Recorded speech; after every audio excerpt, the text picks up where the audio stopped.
All right. Hello and welcome back to the Digital Twin Podcast with your hosts, Omar and Hari. Today we have a spotlight episode with a special guest from Singapore.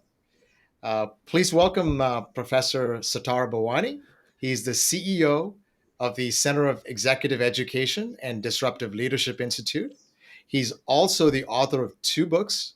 The first one, Transforming the Next Generation Leaders, Developing Future Leaders for a Disruptive, Digital Driven Era of the Fourth Industrial Revolution.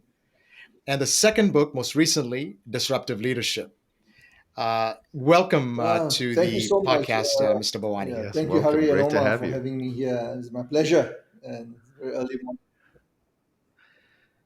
Well, we're very excited because it's a Yeah, very near and dear topic to both of us, and you are an expert at this. So, to begin, maybe you can maybe tell us a little bit about yourself and your journey to how you got to where you are. To us, that's very intriguing.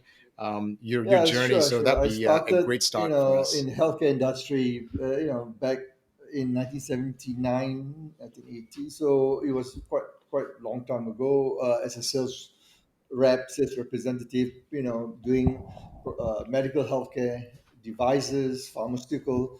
Then decided to, after 15 years, decided to go into professional services, training, consulting, with Hay Group, one of the largest management consulting, human resource consulting. Now is part of Conferry, yeah, one of the global leadership development firm. And then I move on to an organization which does on executive coaching, Forum Corporation in Boston. So I was there for a while. Then was doing more on leadership development for high potential leadership, looking at leadership transition, help leaders, coaching them to be future leaders. So these are young, emerging leaders. So that was my initial foray into the leadership development, helping leaders to prepare for the future. And then, of course, then I was with Mercer, then DBM, many other global consulting firm until, all along in professional services, leadership development, focusing on future leadership. So that's my area of interest.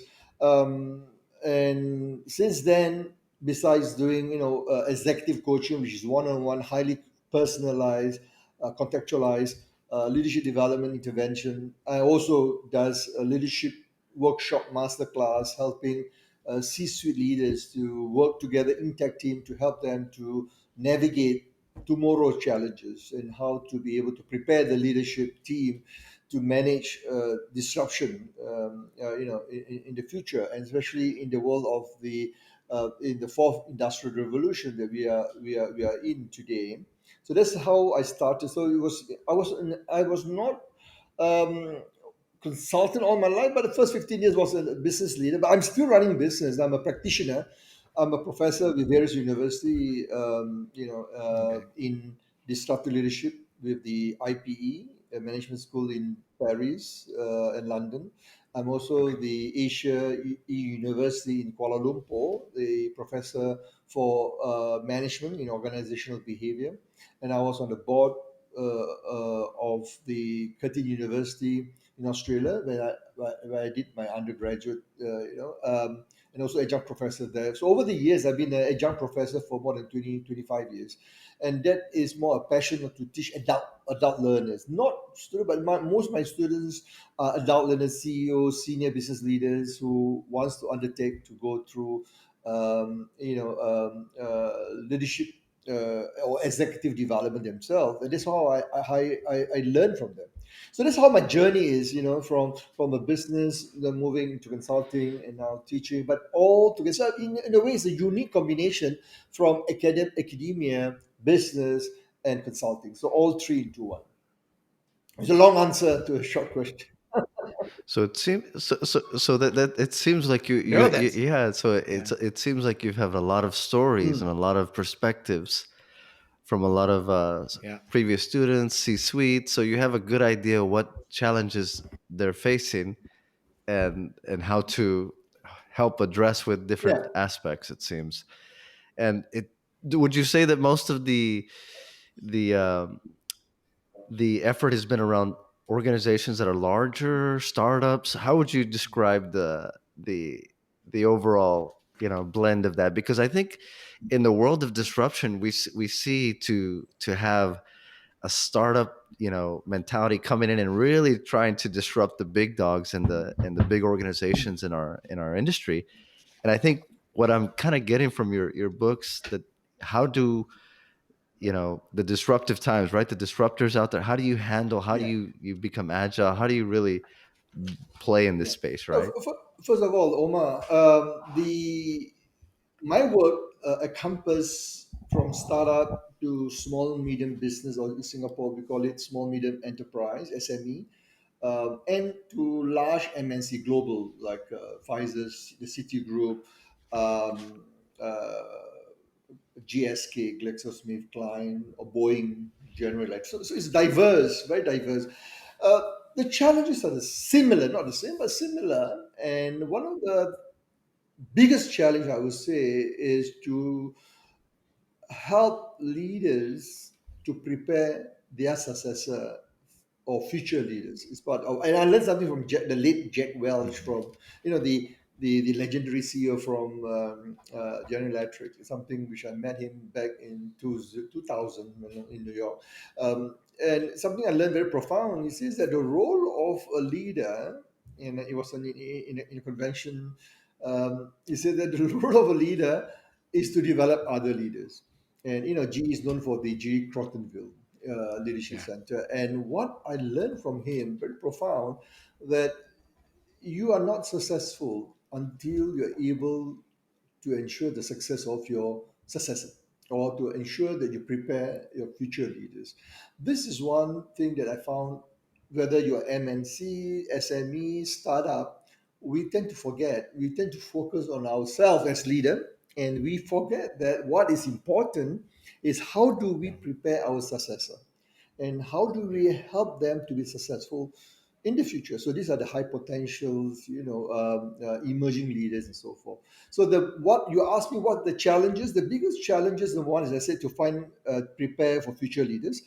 The second, my research in the Leadership Disruptive Time, the book that was published in July last year during the pandemic, when I was, the research before the book was published has been around for 5 years. And before that, in 2019, in July, the first book that was focusing on Industry 4.0 was the Transforming the Next Generation of Leaders in Industry 4.0. So that research looked at what are the challenges, exactly as I was saying, when we are facing with the confluence of the advanced technology, when we are looking at not only the internet, the big data, the blockchain technology, and how do we artificial intelligence, machine learning, and so forth at the forefront, in your organization, in your doctor, how do you learn, how do you integrate, what do you need to do? And that the challenges are similar because all of them do not have the right mindset, or I call it the disruptive mental agility. you know, it can be an MNC, it can be SME, it can be a Mhm. startup. All of them face the same problem. How do we disrupt the way we think? And this is where the pandemic, I see a lot of blessing. I mean, this is something I go going around all my for the last past year. I would say since February, I've been doing exactly a year. I've been doing more than 100 over webinars, talks, interviews, and I say this very clearly: the pandemic actually, in my view, well, many people may have a different opinion, but I think it's a blessing in the sense that it helps us to be grounded, that to understand that a lot of things that we do not know what we do not know, and Yeah. a lot of things that has happened, making us better prepared for the next pandemic, the next disruptive challenge. And you're going to be more. And I can tell you, based on my research, you're going to be more, much more. And if you heard Bill Gates' interview, even 2015, this pandemic should not be a surprise. But we hear again and again leaders, both political and business leaders, keep on using the word unprecedented, saying that this is, they're not prepared, and they blame Yeah. on, this is a black swan event. Is it really a black swan event? And I always debate that with a lot of my client, with my interviewer, with the various other subject matter expert. I guess you're familiar with the Black Swan, Nassim Talib, yeah, the Black Swan event. So is it the two? Is Hmm. it really? I think there are Yeah. signs because the world was preparing for the H1N1 in the US. You know what went through H1N1. We all know about Ebola. So there are a lot of signs that this, and Right. the biological warfare, and this going to happen between the bigger forces between China and the US, and in or India or Israel or in many other countries, and this is bound to happen. And that's why I'm saying we can be prepared. You must be prepared to face more such pandemics.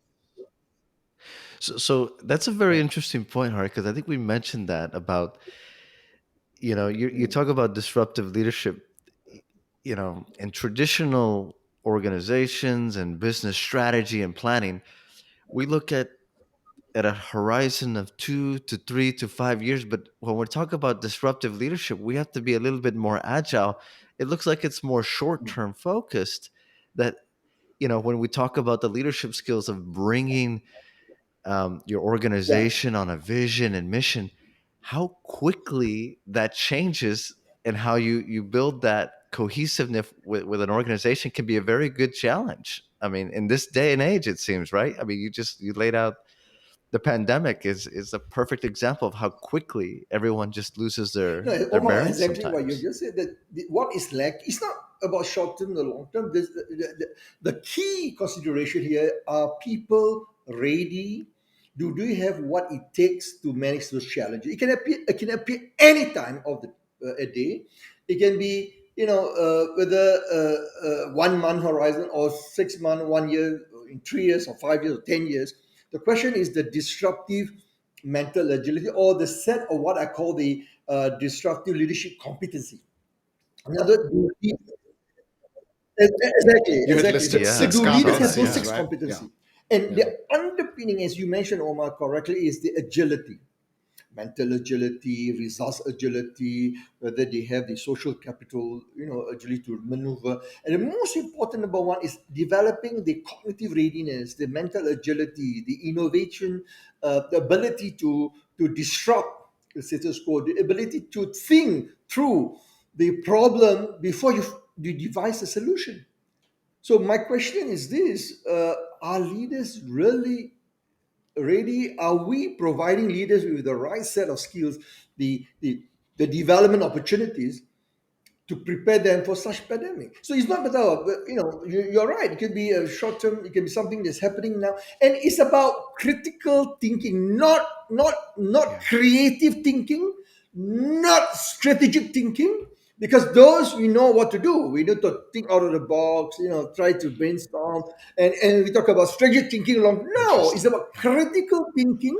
Can we look at the Yeah. information? Can we discern, have this ability to separate between facts and fiction, or today world of fake news is so important. How do we evaluate information? How do we assess those information to help us to develop alternative hypothesis solution to solve the problem?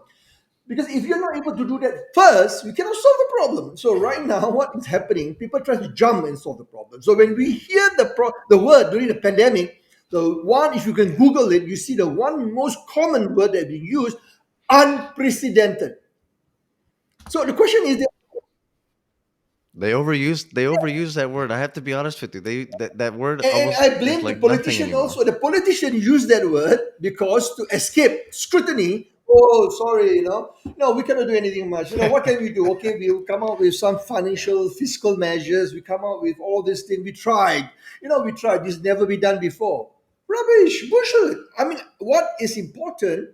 Have we prepared? And if you listen to Bill Gates' TED Talk, I think you know what I'm talking about, and he's talking about this, and I fully agree Yeah. with Bill Hmm. Gates. Yeah. I think this is something what I blame organizations, both public, government, private, non-profit, any organization. Do we develop our leaders to face I'm not talking about a pandemic, it can be anything. Industry 4.0 is a classical example. When you look at the confluence of the technologies, the advanced technology, internet has been around for a long time. But if you look at the internet of today, if you talk about the web based technologies, and since in I would say 95, during the the browser, it all started, the browser war with the Netscape, Microsoft. And, I was in the Bay Area.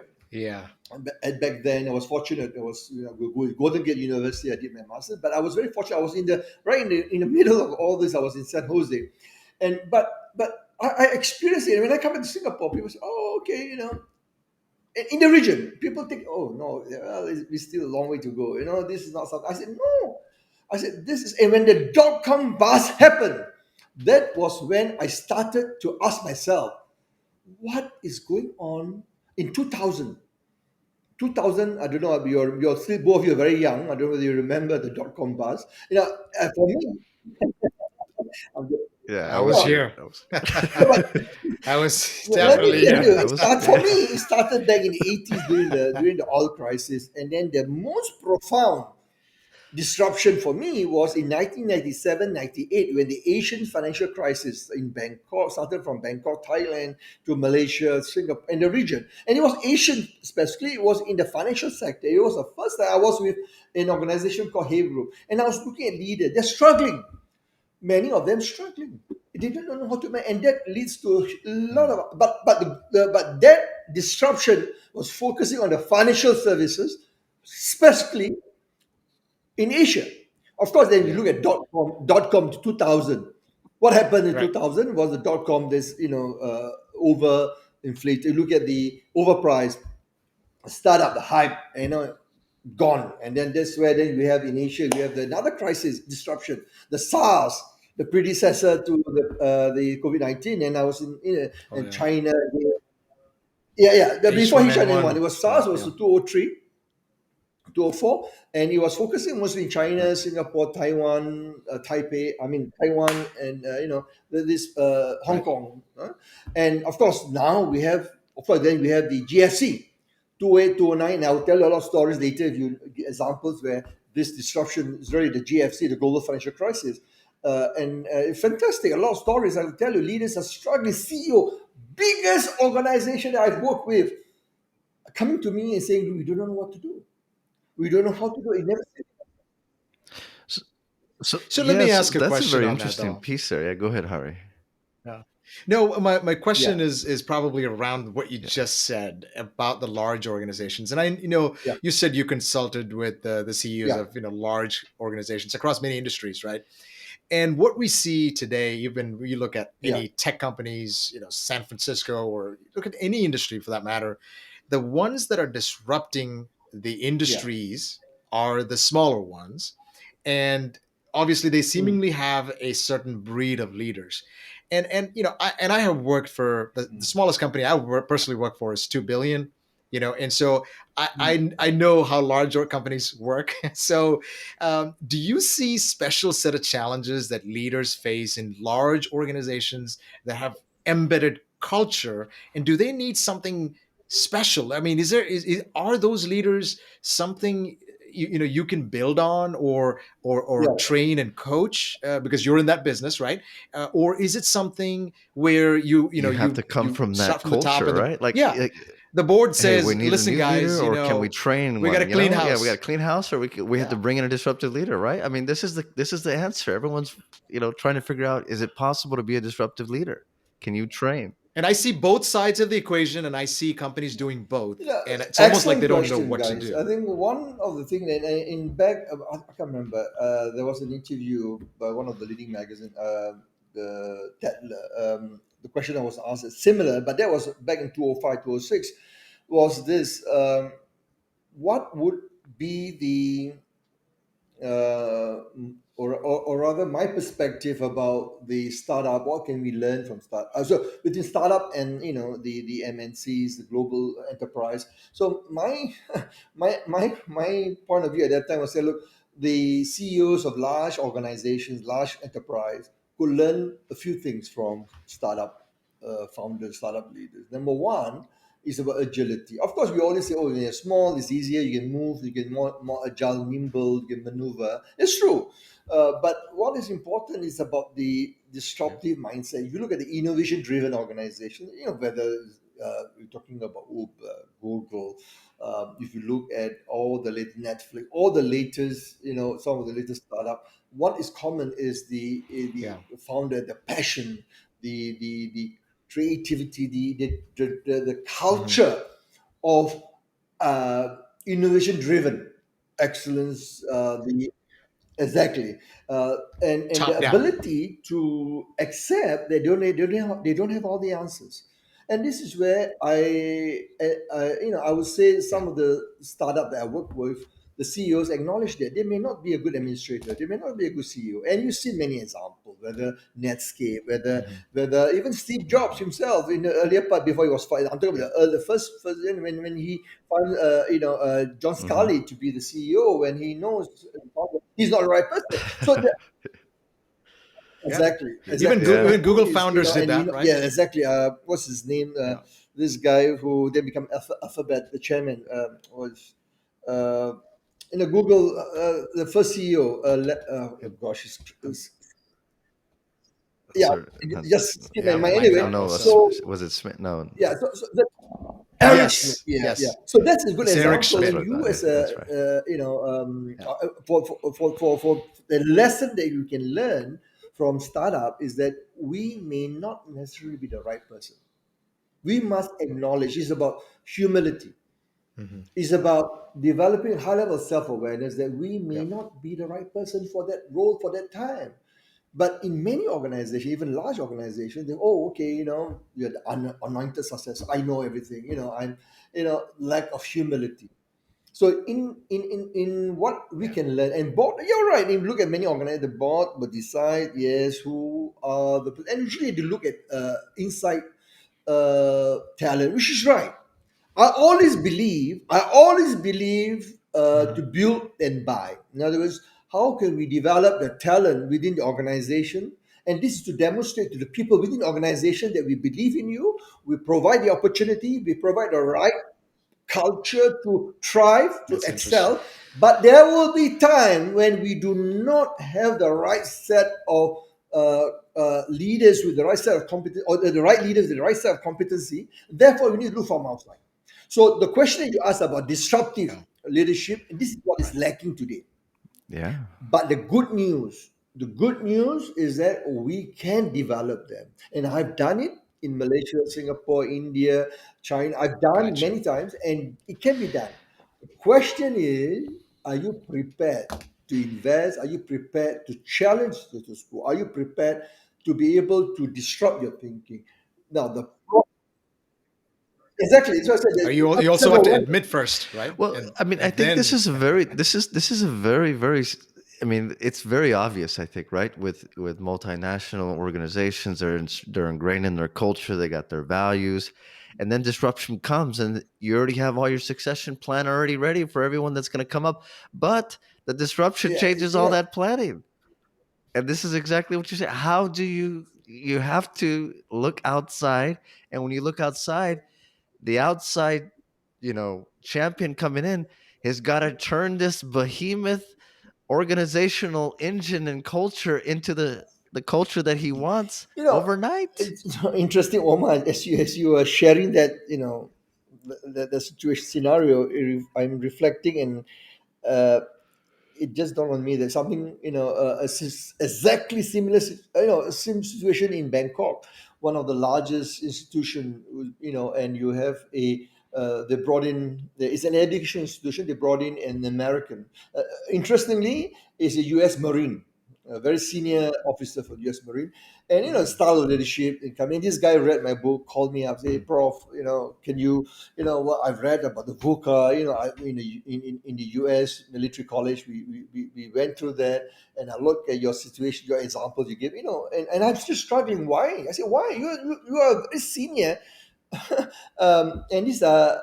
I'm talking about special forces. This is very special force, and special forces senior officer. And he was telling me uh, that the culture is one thing. Yes, there's a different in culture, but I'm talking about the organizational yeah. culture, not the national culture. Organizational culture, where you come in and you try to disrupt the way of Yeah. thinking, there's a lot of resentment, not only resistance, but I'm talking about resentment. Oh, you have Yeah. a foreigner, you have this someone from outside. But Yeah. situation is this, we need this. We need to jolt. We need to create this Yeah. disruptive environment where people start to be awakened. Oh, wow, okay, now we need to do things differently. And I, yeah, exactly. Yeah. And sometimes, Wake up. Wake them yeah, up and I first, blame the board. because they're You on know, when I auto say I drive, blame the right? board, because sometimes the board set the tone. While the CEO and the C-suite leaders run, the senior executives run the organization, the board has to give the guiding philosophy. It has to encourage, have to set the tone. That's why I think the role of board today is very different than what it used to be. So today, from a governance into more a partnership model, and trying to help and support the CEO and the C-suite to drive the organization in a very disruptive world. Together, they have to, and the board members themselves need to understand the world that we are in here. The disruptive world is very different. They themselves need to be trained to develop their mindset, because when you present paper, when the CEO present a proposal, the strategy at the board level, the board member must be able to challenge, understand, Yeah. provide that guiding philosophy. And you cannot perform that role unless you understand, and you need to get the cognitive readiness, your mental agility in place. That is what is missing today globally, whether public, private, NGOs, NPOs. This is sorely missing. And also in religious organization, we're talking about the church, the mosque, the Yeah. synagogue, any major religious organization leading with large follower. How do you disrupt? How do you bring about a change, and without losing the mission or vision of the organization? But how do you create a follower? How do you change your followership? And that is what is happening today. And just as when I said, the pandemic is a blessing, and you can see, yeah, You know that you did mention that we talk about the board and and if we look at the board and organizations and the financial sectors that we look at, they don't like disruption. You know this. People don't like to take chance and risk with money, right? And this is who's guiding a lot of these organizations, right?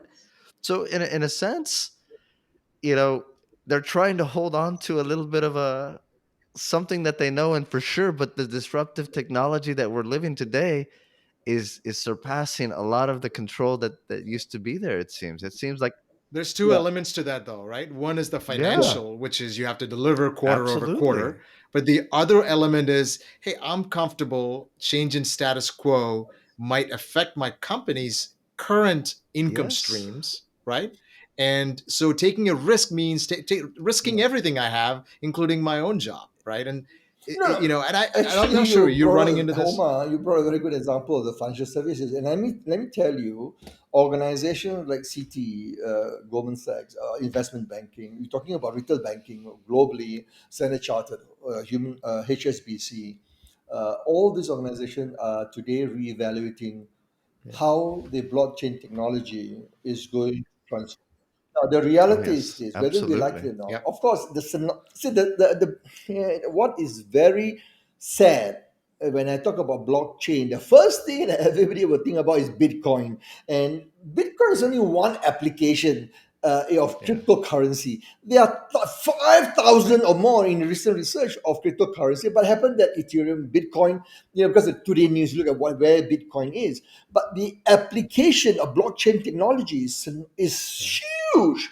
And in the financial services, it's going to have yeah, profound impact. And we have seen how the Yeah. blockchain has transformed the logistics. We have seen in healthcare, and I think it's going to transform all Yep. industry. But in the financial services, what we need to look at how, and we have seen the fintech. There are many or insurance called insurtech, and there are many startups. But they are taking a they are taking a long time because there's a lot of I would say the ecosystem, the support structure is not there Yeah. from the government, from the various stakeholders.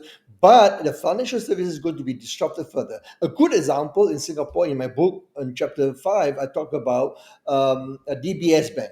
DBS Bank is the world leading for 4 years in a row, the best digital bank.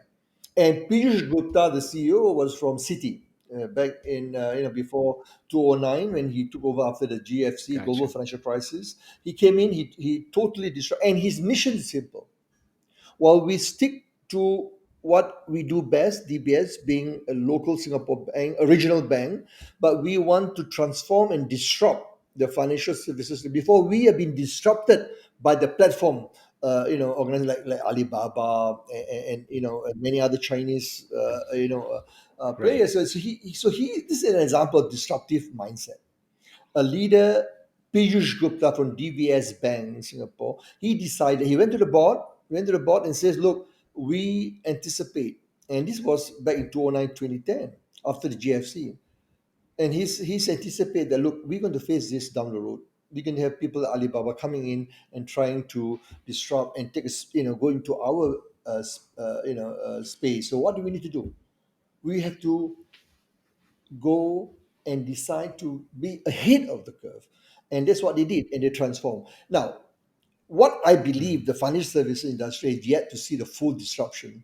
The central bank, the you call it the central bank, uh, I can CBDC, the central bank, CBDC, central bank digital currency, CBDC, where you look at the World Bank, you look at the Chinese government Okay. is pushing very hard, where you have the support of a digital currency. And as I said, I'm not talking about Bitcoin. I'm talking about the cryptocurrency and the application of the blockchain technology into, yes, As an and official currency because of a of the trust, state. Yeah. the Possibly. Yeah. secured, the trust, Yep. the manner. I like that. Trust is Yeah. the most But valuable but thing but these right days. now is yet to be accepted, and because why? A lot of the financial sector, a lot of these key players are trying to not. A good example, you look at Facebook Libra. A lot of if you look at Facebook, forget about Facebook. Look Hmm. at the Hmm. concept what Facebook trying to do. And the most important part Yeah. of that philosophy of that digital currency is cutting down the transaction cost. And what we are seeing is that the big, large bank institutions are making too much money. And this is something which I think need to be disrupted. And it will happen. It will happen. It will be That's an exactly. income stream they That's already how. have. They don't want That's to Yeah, that's exactly. disrupt it. You're right. dangerous That's for the them. main source of income. Yeah. And you look at retail banking, and DPS has Yeah. disrupted that. In India, DBS Bank is offering before the acquisition of the local bank, but there's a distress. But for the last 3 4 years, DBS Bank went to Indonesia, on a digital platform. Very successful. Hmm. Hari, and what I'm hearing, or what I'm kind of getting a theme is like, you can be a disruptive leader, right? But don't lose sight of the vision and the mission of Yeah, the why are we here. I don't think the why changes. The correct. how is what's disrupting. How we do it today is what's Absolutely. changing, not the why. So if you're very clear on the Yeah, why and the mission and the vision, the how Yeah. is where you need to be good at. In the disruptive agility is what you're mentioning, right? I mean, this is kind of what I'm absolutely. what I'm I think hearing. Omar, you really hit the nail. In the hit. What you say is exactly true. We need to be focused on why we exist. Your mission, your vision. Of course, you need to reassess. You need to reinvent from time to time, looking at is it still relevant.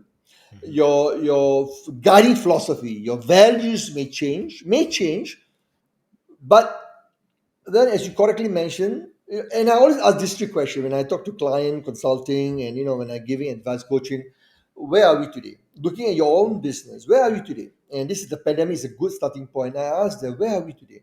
Where do you want to go? Question is, how do you get there? Where are we today? We need to reflect over the last 10, 20 years. And you look at the pandemic, last 1 year is good lesson. We are all miserable. We are not prepared. And what lesson can we learn from the pandemic? A lot of lessons. Where are we today? Because of what we have not been prepared in the past. Where do you want to go? That's where, Omar, you're right. So let's bring your reason for existence, your vision. Is it still relevant? If not, what do you need to do to reassess and then decide?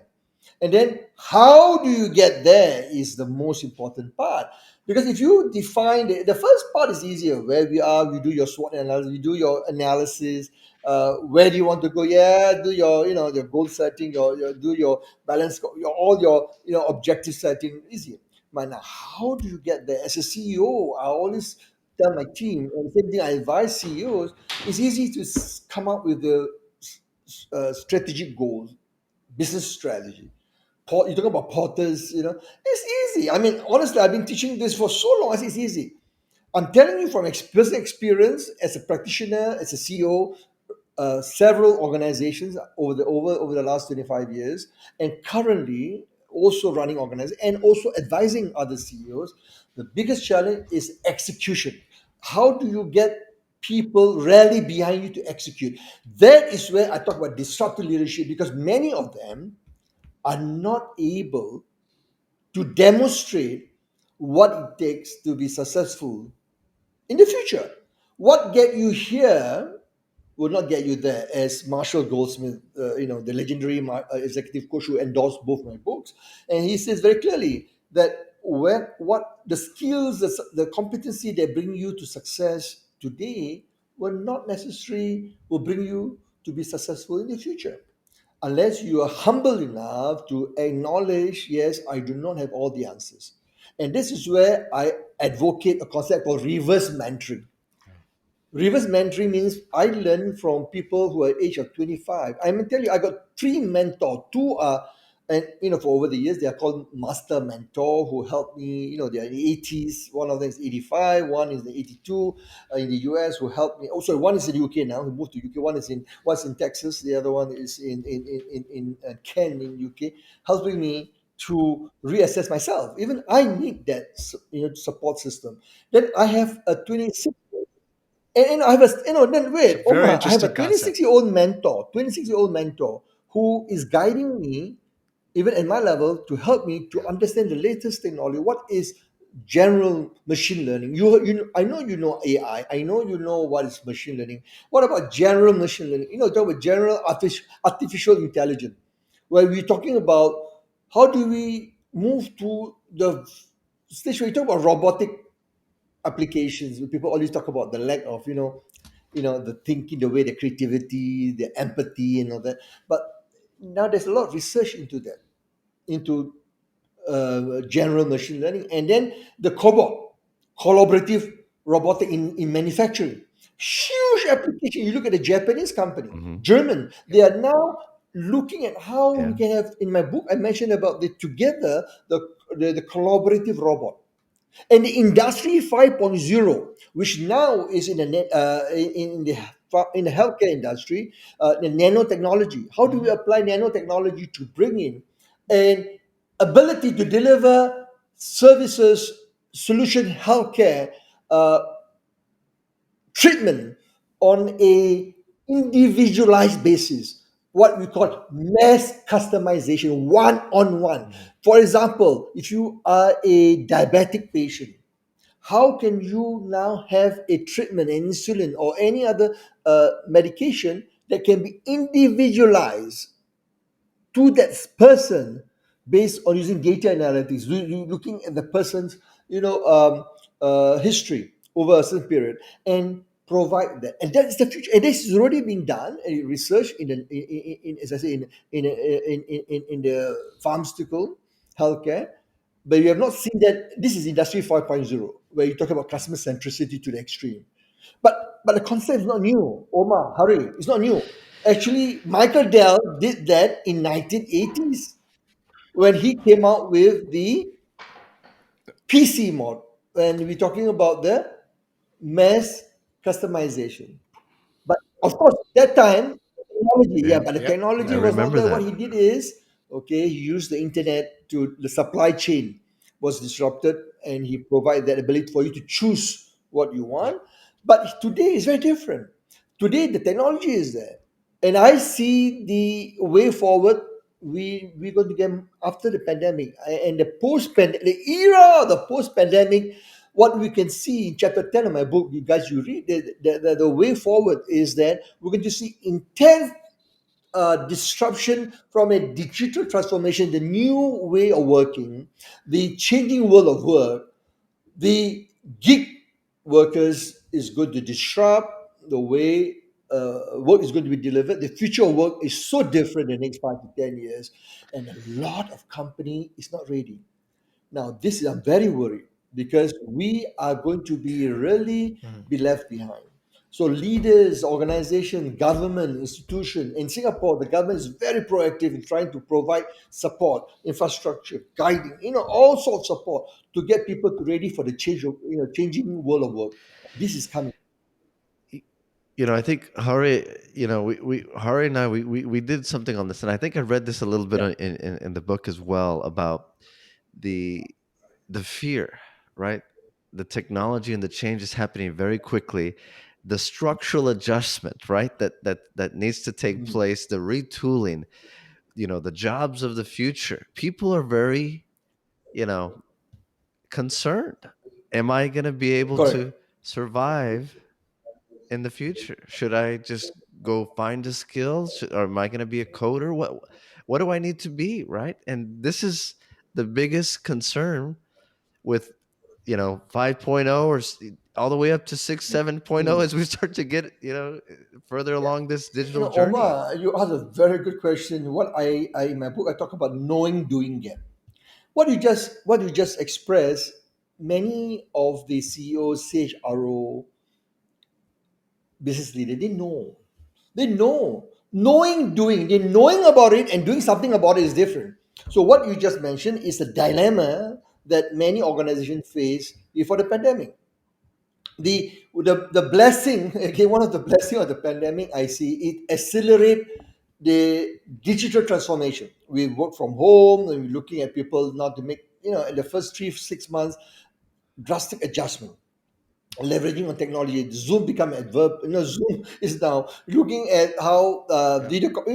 I've been doing that video conferencing since, to be honest, Skype. I mean, we're talking about the early 2000, and especially during the September 11. You see how travel disrupted people. It's not new, but the pandemic has created that need for people to reassess what do we need to do to get ourselves ready for further much more disruption down the road. So the challenge is now to knowing it is good. Yeah, we know we realize self-awareness, self-realization. Question is, what are you going to do about it? So what you just mentioned about, to reskill, upskill your the leaders, and all the way from your ground stuff, from the operational stuff right up to the board level, we need to reskill, upskill a new competency to help them to be prepared. And this is what is lacking, and this is what has been missing when we talk about digital transformation. The industry 4.0 been around for a long time. If you look at the what makes, in Germany, as you know, in the German use the word industry 4.0, the fourth industrial revolution been around since the early 2000. But it was Klaus Schwab, the chairman of World Economic Forum, who wrote the book of fourth industrial revolution, who seems to, a strong proponent of that disruption of technology into business, into government institution, and people begin to start be aware of it. The question is, we need to do now, and it involved the government, it involved the businesses, it involved the union, it involved the other stakeholders in the whole ecosystem.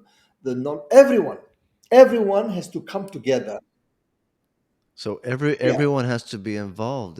So this is not just a one fix. This is a exactly. And full effort now's the time, by because many we don't do it stakeholders. now. We are waiting for the post-pandemic. We need to ready now as part of the preparation. Harry, Omar, now's the time to take stock and do it now. It's not too late.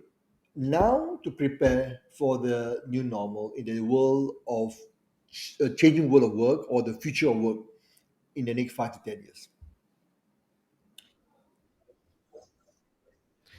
Yeah, that's a Yeah. great suggestion. I was also going to ask you, can you talk to us about the two books that you wrote, and maybe a brief Yeah, yeah. Give on, us a Sure, little you where we can know, find it. And just a little bit of a yeah. teaser, So the and first where book is our listeners transforming can the next find it? generation of leaders for the fourth industrial revolution. Basically, both books are found in Amazon. It's very or in Barnes and Noble, and you can Google it. It's available in Business Expert Press, which is the New York-based publisher.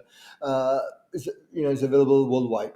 The first book, the 2019 book, Transforming the Next Generation of Leaders for Industry 4.0, focuses on how organizations can prepare a pipeline of a sustainable pipeline of future leaders to be able to manage the challenges or navigate the Okay, challenges of the industry 4.0 with highly volatility, uncertainty, complexity, and ambiguity. The VUCA world. So, how do you ambiguity. manage Yeah. people to be ready for that world? And it's about the competencies and looking at preparing the systems, the structures, and helping leaders to understand the best practices approach. So that is more for leadership, preparing the leaders, the system processes for Industry 4.0. got it. The latest book, which is called The Leadership in Disruptive Yeah. Times, was released in end of July 2020. When I started writing that book was after the 2019 book, the earlier book, and the publisher told me, look, hey, why don't you look at the disruption caused by the digital transformation? What are some of the challenges? What are I see. organizations facing? So I was writing since July, August 2019. So when it come to January 26th, the publisher contacted me in New York, says, look, hey, Prof, there's something happening here in New York, as you probably know about this new virus, the nCoV. Those before we talk about COVID, the old name is, SARS-like virus, nCoV 2019. So, Prof, can you look at it and then give us some advice? What do you think? So I contacted my friends in China, in Hong Kong, and I got doctors friend when I was doing SARS research. So they told me, yeah, this looks like, when for Chinese government to close Wuhan, a place of 60 over million, to close, I mean, literally block, that is serious. And there's immediately repercussion on the global supply chain. So Wuhan is where we look at the heart Mhm. of the manufacturing center of the world. You look at many of the parts, everywhere is within the Wuhan province. So what I did was I started doing some research, and I found that, yes, this is going to be, and this is before the lockdown. This is before Italy, before forgot about US is much later, but before other country like Singapore, Hong Kong, and Right. the others. So come to March, I realized one thing. Wow, this is serious. So what I did now, I extend the second book. I extend the research from a disruption caused by digital transformation to look at disruption caused by unforeseen event, or at the time it was unforeseen because of pandemic. It can be other events, could be climate change, could be, Right. and I think the climate change is going to be a big disruptor, and believe me. So, but for now, exactly, Or even exactly, yeah, trade yeah. disputes, right? You look at the That's Chinese. also coming up. Actually, Yeah. if Yeah. when I was doing this research, I was reflecting on the Brexit. No one would have thought that the Great Britain is going to be out of the European Union. That is actually a black swan EU. event. Yeah. Oh, No yeah. one would thought Yep. a person like Donald Trump will be elected the 45th president of the United States. And everybody, even myself, I bet on Hillary. And she was in Singapore. I met her. She was at the time the U.S. Secretary of State. I was a guest, and I was the chairman of the American Chamber, the Human Capital Committee. So we had a chance to interact. That was the last year as the Secretary of State before she announced a nomination. So she was in Singapore, farewell tour. And I bet, I said, this is the lady. And not because of anything else. I look at, the American is the right time. We had a black president, African American president. We are ready for a female president. And I was so convinced until the night on the 4th of November. And I was watching, I was so convinced when I see the announcement that there's no fireworks. And I know then, and I see, the sudden silence from Hillary came. I go, gosh, I think this is going to be a moment. This is going to be real disruption. You're going to see when Donald Trump is elected. And true enough, and I say when Donald Trump is elected, we're going to see interesting. And then it's a disruption at the global level. And we look at how the US. Yeah, that's one way that the political side of things can really disrupt business as well as a variety of things, right? Correct. Like the health crisis, you name it. Yeah. They're going to keep So coming, as you mentioned, yeah, so right? let me They're just just end going to up keep and coming. so the second book will focus on digital disruption, digital technology. Then I include three chapter. Chapter 2 and 3 is on the pandemic, the I see. disruption caused by pandemic, and chapter 10 is about the new normal post pandemic. The Hmm. rest, chapter 1, chapter 4, 5, 6, 7, 8 is all about digital transformation. How do you lead a team? How do you prepare your team? How do you prepare future leader? The chapter 6 is about the culture.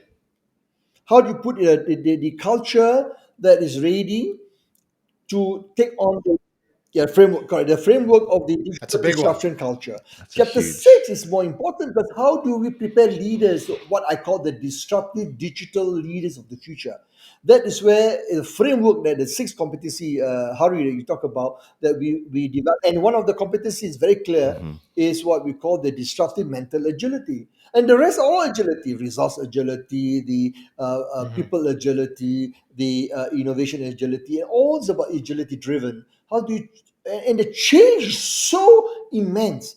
You look at what is happening with the industry 4.0, and people realize that now.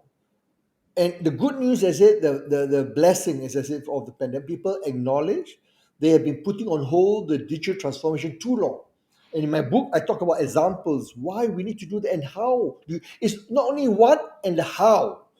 The framework. If you look at the review, the endorsement by Hmm. worldwide, the book talk about the toolkit, practices, framework. It's a how to do. It's basically you take the book, you can give it to CHRO, you give it to the CTO, you give it to the CIO. They can they know this Yep. is not about technical. They know the technical stuff, but this is about the how to do it, the people side of it. How do you prepare? How do you create a culture? How do you create the environment that thrives with agility, the change, embrace change. It's about accepting the fact that we have to change the way we work. We have to change the way we lead people. We have to change the way we manage our customers. And digital transformation is three things. Very clearly, it's about customer centricity. It's all about the customer, and is not the number two. Is not the Hmm. responsibility of the CIO or the IT or the technology department. Is the responsibility of every single one of the leaders. Everyone is involved. And third, Yeah. digital transformation is about creating value, what it means for the stakeholders. So that is the Hmm. mindset we need to change Yeah. about when you talk about digital transformation. Hey, it's not, no, it's not my problem. It's not, I'm not concerned. I'm only doing operation. I'm doing stuff. Let CIO figure Yeah, it yeah. out. Let It's the Yeah, it's it's CDO yeah, figure everybody. it no, out. no. Everybody When you needs to started come with, together. first, if Yeah. you look at the trend, there was a very beautiful article by MIT. Sloan School of Management. There's an article talk about, the back. You're talking about the digital transformation. The initial for the responsibility, we always talk about the CIO. Yeah, I mean, initially, and then you shift to, the CMO. Because the chief marketing officer, oh, they are the one going to talk about customer. Hey, how do we transform? If you look at Starbucks, as in my book, I talk about Starbucks, the digital flywheel, how it should Yeah. ensure the Starbucks is actually a customer driven organization. It's not a digital driven, it's a customer driven, but using technology to drive. And then if you look at, and then after the CMO, then you came the CDO, chief data officer. Then you have the chief digital officer. But today, and then, Yeah. well, I'm They're not sure passing they're the passing the buck. buck. I think it's about misconception about, they're trying to figure out who actually, correct, who owns the accountability. Who's the right person? And the Yeah. accountability, Hari, Omar, lies with the Yeah. CEO, because you are driving the organization. You should be accountable. Now, they actually Yeah. implementing it, of course, carrying out can be whether the CDO or whoever it may be, doesn't matter, but they have to work together. They put aside the power play, put aside the political. The question is, you need to move, and this is a good example of DBS Bank again, and Microsoft. In my book, in chapter 7, I talk about Satya Nadella. I adore him. I want to interview him. I did I read his book called Hit Refresh. Fantastic. And my son, my eldest son, was a manager with LinkedIn. Now he's moved to Zoom, but he had a chance to to interact with the senior leadership of Microsoft and also with Satya Nadella through video, and he interacted with the during the town hall and so forth. And as you know, LinkedIn is part of Microsoft, and what the fantastic guy. Mhm. I heard of Satya. I read his book. I follow him, but he's the best CEO ever for Microsoft. He has transformed Microsoft. The third CEO, I'm not saying Bill Gates. Bill Gates is a different, is a founding CEO. Is different set of different leader compared to Steve Ballmer. And you look at Satya Nadella, is a leader that we all can learn how empathy, how he used the disruptive competency, what I call the Yeah, empathetic listening, empathy to transform. And the digital transformation of that's a good point. Microsoft Yeah, today is, yeah, it's his success. His it's success. significant. He did Absolutely. it, Yeah, and he personally took charge. yeah. That is what the role is. And that's a great example because Mm. the actual styles of leadership Mm. is very different between Steve Ballmer, Yeah. Bill Gates, And and But it's a yeah, Satya, people. So right? And absolutely. Bill it's Gates, just it's yeah, very Bill evident Gates is in a how they even technology. come publicly, He's a right? innovative. He's a truly, he is a thinker. And you have Steve Ballmer who jump around the stage. Jumping around. He's more a business. Yeah, enterprise. His Important. energy. I'm not It's saying all of energy. them important. Energy. All three combined. Steve Ballmer is a more Yeah. business commercial guy, and you have here. Yeah, exactly. And but here you have the third Showman, CEO, right? A little Satya bit. Nadella, and but he's a insider. He's been around for a long time, Microsoft. He understands. But the way he articulates, I've not met him. I wanted to meet him because he was supposed to be in Singapore in March because of the pandemic. He was in Australia in January. He's supposed to come over, but he did not make it. But I want to meet him, and I admire him for one reason. He listened very well. Of course, you must understand his family, the personal circumstances of Satya Nadella, the tragedy that he faced with his son Zain, his daughter, the learning disability, and that really changed him as a person and as a leader, more empathetic with a Yeah. heart. This is where a leader needs to remember. People will remember you. You need to lead your heart. Be an authentic leader. Be able to demonstrate that you care for people. Mhm. You need to change your style. Yes, situational leadership sometimes need to be tough to some people. The situation, like for example, the pandemic requires you to take drastic action, tough action, decision. But to do that, you need to have people behind you. So you need to be able to bring Yeah. people behind you during good times and people trust. So what is lacking in many organizations is the trust-based partnership between the CEO or the senior leadership and the people. So Mhm. empathy, authenticity is so important in the industry 4.0 because you need so much change is happening and you need people to be rally behind you to work with you, not only Right. the C-suite, I'm talking about all level, so people trust you and we are willing to sacrifice All because we levels. Yeah. know that you have our interest at heart. Therefore we will go along with you. If you tell us that we need to cut things, we need to forego a lot of things, we know you will bring us back to where we were and we will be with you. That is what is missing in whether big organizations, big MNCs, small, that's missing. The Yeah. trust-based partnership. Well, trust is the foundation of any And that's a great, digital successful currency. organization. If you Omar, have a great and I absolutely. yeah, That's right. We and talk I about use blockchain. It's the trust. It comes back to blockchain. Do you exactly. believe So that? I It's the always tell people trust still, trust, right? and I made a remark recently to in a grad school presenter. I said trust is the digital currency of the future. So many people don't understand what I'm saying. So you just hit the in the hit Omar. You talk about blockchain. That's exactly what it is. It's because of the way. It's Exactly, and trust. the You're way the buying trust. structure, the Yeah. ledger, I mean, the structure of Yeah.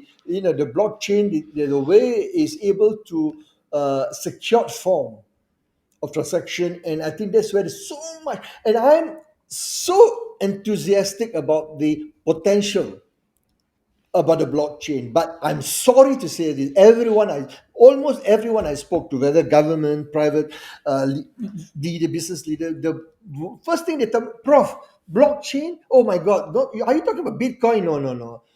Or the other way around, oh, Bitcoin, yeah, yeah, I think blockchain, I think Bitcoin, we must invest. No, look at the money, we want to make money.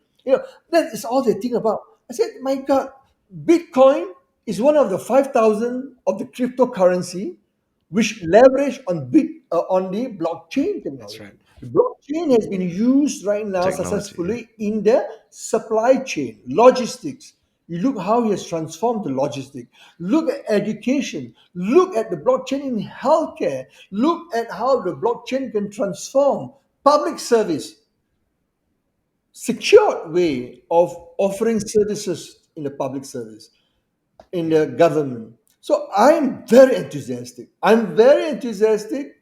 I believe there's huge potential, but we need to understand and disrupt our mindset that blockchain is beyond simply Bitcoin, beyond simply cryptocurrency. There's so much opportunity, so much potential that we can. Yeah. You know, your Yeah. passion for both leadership and the disruptive Technologies. Yeah. technology just comes through, Easy. right? Very So easy. well. And, our listeners are in the Industry 4.0 digital transformation leadership. That is our listener base. Um, what is, do you want to share your a good way to contact you, whether social media or emails, if they have any questions, if they want to reach out to you for anything, because of course I want to talk to you for another Oh, hour, there Yeah. but is We have another to. thing. Yeah. we Oh, can't. But it was been a good I, Because session. It's we been a could really good session, I have let to me tell you, say.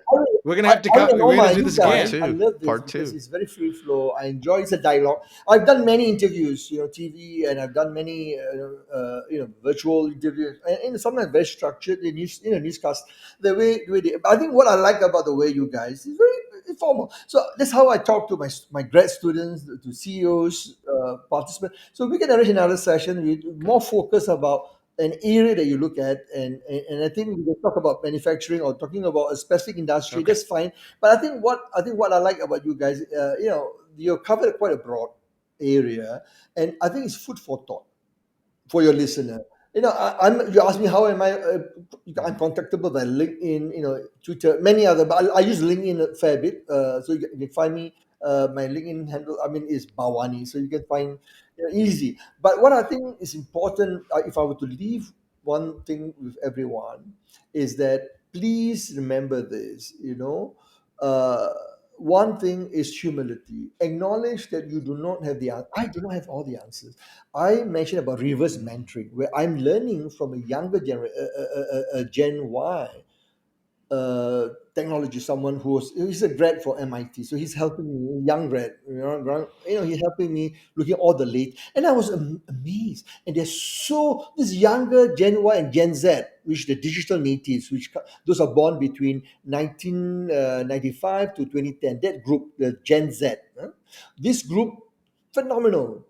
Gen Y, they are very familiar with the digital technology because they are born into the internet era. But no, the Digitally digital native. natives are, Exactly.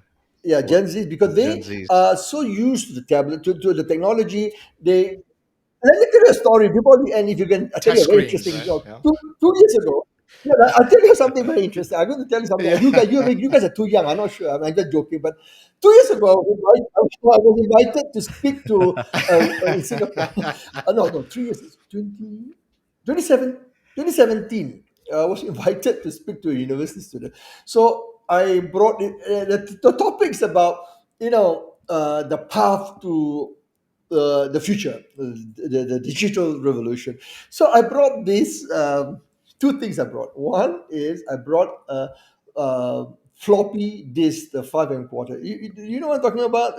You're very young, Omar. Maybe Hari will. Yeah, I remember the floppy. So Yes, I I do. brought that. I So I do was remember fan. It was carrying very them. hot Trust me. in the thing. So I was fanning myself. So this is my time. The digital is how I store my CV. This is where I store is 51K KB.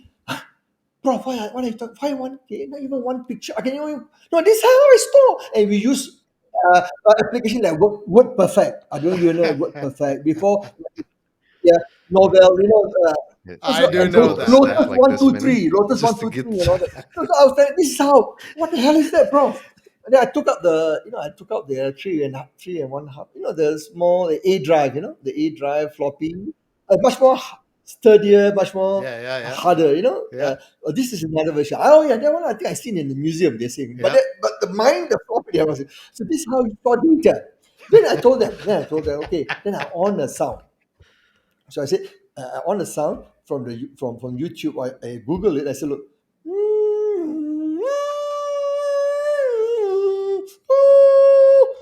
Hey, what is it? It sounds like UFO. What are you showing us? Why are you playing this sound? I said, that's how I access my internet. What? Yeah, that's how my dial-up internet. So I need to dial up, 14.4, 28.8, 33, point 3. What? Yeah, and it takes us a long time to download one picture to send. And those days, you are sending emails, good enough, sending email. So, and I use Chameleon, I was telling them about Netscape Yeah. Navigator and all. Yeah, exactly. AOL. AOL Yeah, chat You rooms, have chat mail. rooms. You Steve got Case, mail, my everything. idol You at that got time, it. Steve Case, Mark Anderson. I don't know if you know all these names. Mark Anderson. Do you know this name? Are you familiar? Go and Google. Mark Anderson is the founder No, of no. No, not. Netscape, the guy who designed, very brilliant guy. Go and Google him, and then Steve Case was Oh, CEO. yeah, yeah.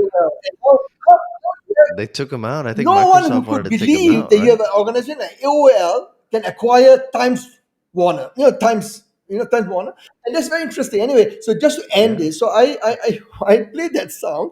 They were telling me, "Oh my God!" I said, "Yeah." I said, "I have to wait some time, and I have to wait and wait, and you got drop line, and use a dial up, use a landline." So you say you guys are born. I was telling the Gen Y students, you guys are lucky.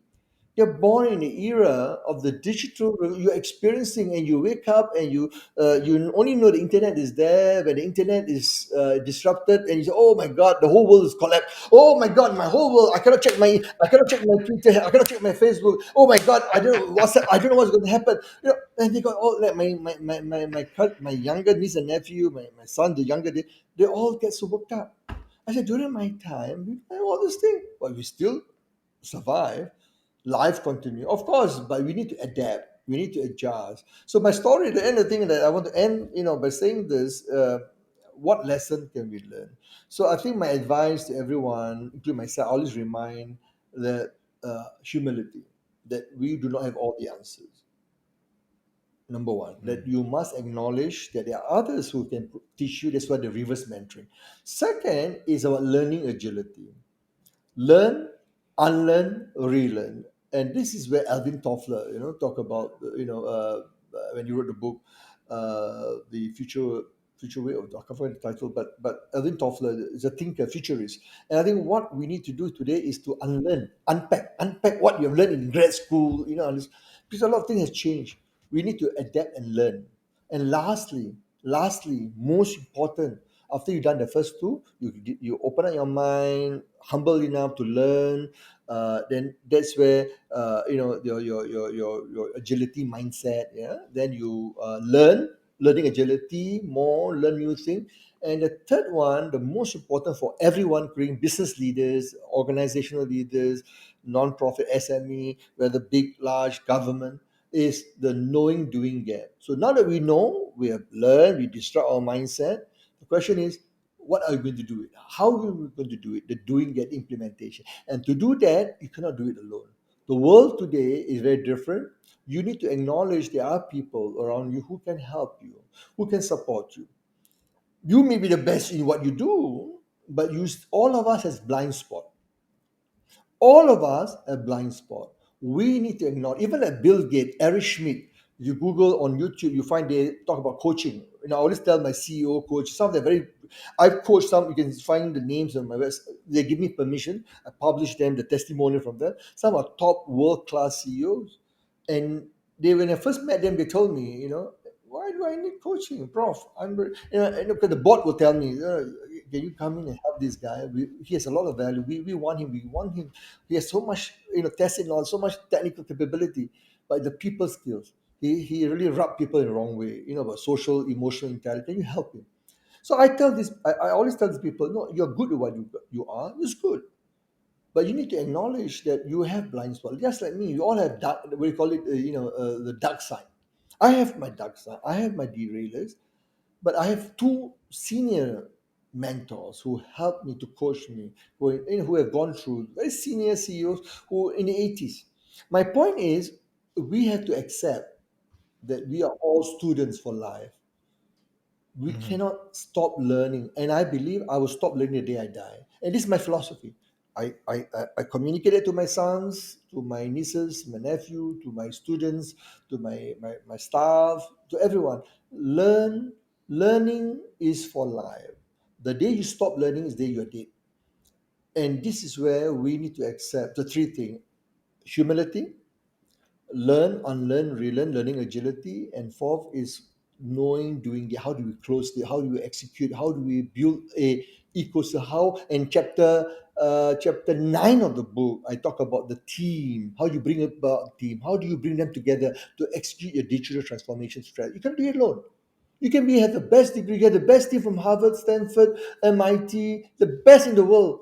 But you need a whole organization. The digital transformation today is about getting everyone on board and everyone understand where is the digital vision. Where are you trying to accomplish? What are you trying to accomplish to bring the organization to the future? And the most important part of the digital vision is the customer. Never, never, never lose sight. And one quote, and this Yeah. is where in the 70s, when I was in the 80s, I learned something when I was studying about marketing. There was this tool, and it's a saying in marketing. They said that in supermarket is a big sign. I forgot where which the name, but you can Google it. A big sign in the US supermarket. The CEO put there: rule number one, the customer is always right. Rule number two, Mhm. if the customer is wrong, remember rule number one. So, so the customer is the cornerstone of digital transformation. Yeah. Never forget that. So this is my advice. As I said, can come and engage me on all the social media. Go to my website. A lot of free articles. What I've done, the book is, as I said, is available. Is sold by the publisher. I don't make any money. A lot of things I give back to the community. But what is important, I have got permission to extract every quarter chapter of the book into articles, and is available on my website. You can download free. It's published in the I US see. by HR.com, so I got permission. So you can, if those who cannot afford the book, like young students, and sometimes they cannot afford. But I wish I could give, I wish I could give to, like what I did to you all, the license. I wish I could give to everyone. And this I believe personally, because this is a commercial, the publisher is a yeah. Yeah, Restrictions on it. exactly. But I have to say, your website has a lot of Yeah, it's videos got and good articles that material as people could well. check Yeah. out, No, and see, we'll guys, add thank a you link so to that much. in I our really enjoyed podcast. this, and I want to say I would love to be on again in the future. If you think there's a topic, we can have more specific discussion. But this topic, what the way I enjoyed this. I really thank you for this opportunity to share. We Yeah, it was enjoyed it as loud well, and I energy. have to Yeah. say I've learned a lot on Yeah. this This is a session, great and so session. I was taking Yeah, Thank some me you. too. notes. So fantastic, right? I mean, what were you saying, Omar? Yeah, no, I was saying, yeah, I'm likewise as well. I got quite a few notes here, and I think our audience is really going to benefit from hearing some of the nuggets that were pulled out today. So I really appreciate that, and I guess Hari and Omar, we're Thank signing you. off, and thank you again for joining us on a spotlight on Okay. Digital Twin Good luck, and podcast. God bless Thanks, all of guys. you. Take care. All the best. Bye. Thank you.